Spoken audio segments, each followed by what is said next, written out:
In 2021, I started a podcast. The goal was pretty simple.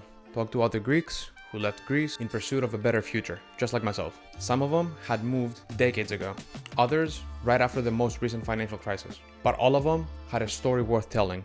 That podcast changed my entire life. During that time, I was writing code. I was a software engineer. I was in the field for 6 years, and I really enjoyed the structure of it. It was paying pretty well, and I was kind of decent at it. However, as time went on, I realized that I was looking for more than just the problem-solving aspects of things. I wanted to create something. It was supposed to launch in 2020. This new virus. Coronavirus. There are fears a rapidly spreading virus has reached Australia. The first U.S. case has been detected. Along with everybody else, I had to postpone things, life took a pause, so I moved the launch to 2021. As I was working in the logistics of actually setting things up and getting the podcast going, I started to really enjoy the technical aspect of it.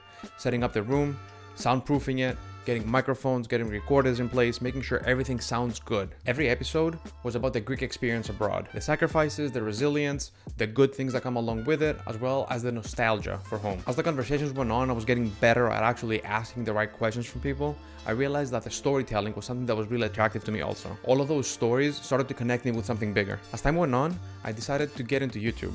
I thought that having the video aspect of the podcast on YouTube with such a big audience would attract new audiences for the podcast itself. I started recording time lapses of the interview itself, and I would just post that on social media just as the announcement for the new podcast episode coming out. I started falling in love with the process of that also.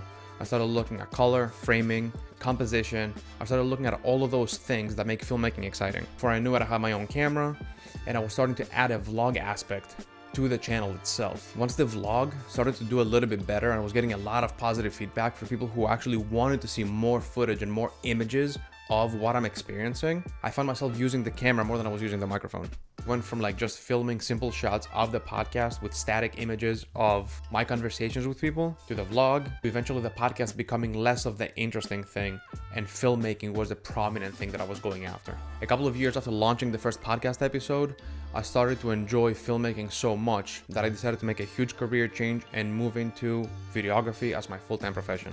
Within a few months, I had set up my own company called 56 Studios, through which I try to share stories with visuals instead of words. It is absolutely insane to me that a simple microphone, specifically this microphone, changed my entire life. Something that seemed like such a small thing to just start because I had an interest in it and I was just trying to get out of my comfort zone became one of the biggest decisions of my life. Sometimes the thing that changes your life doesn't seem like a big moment. It's one small decision that brings you somewhere completely new.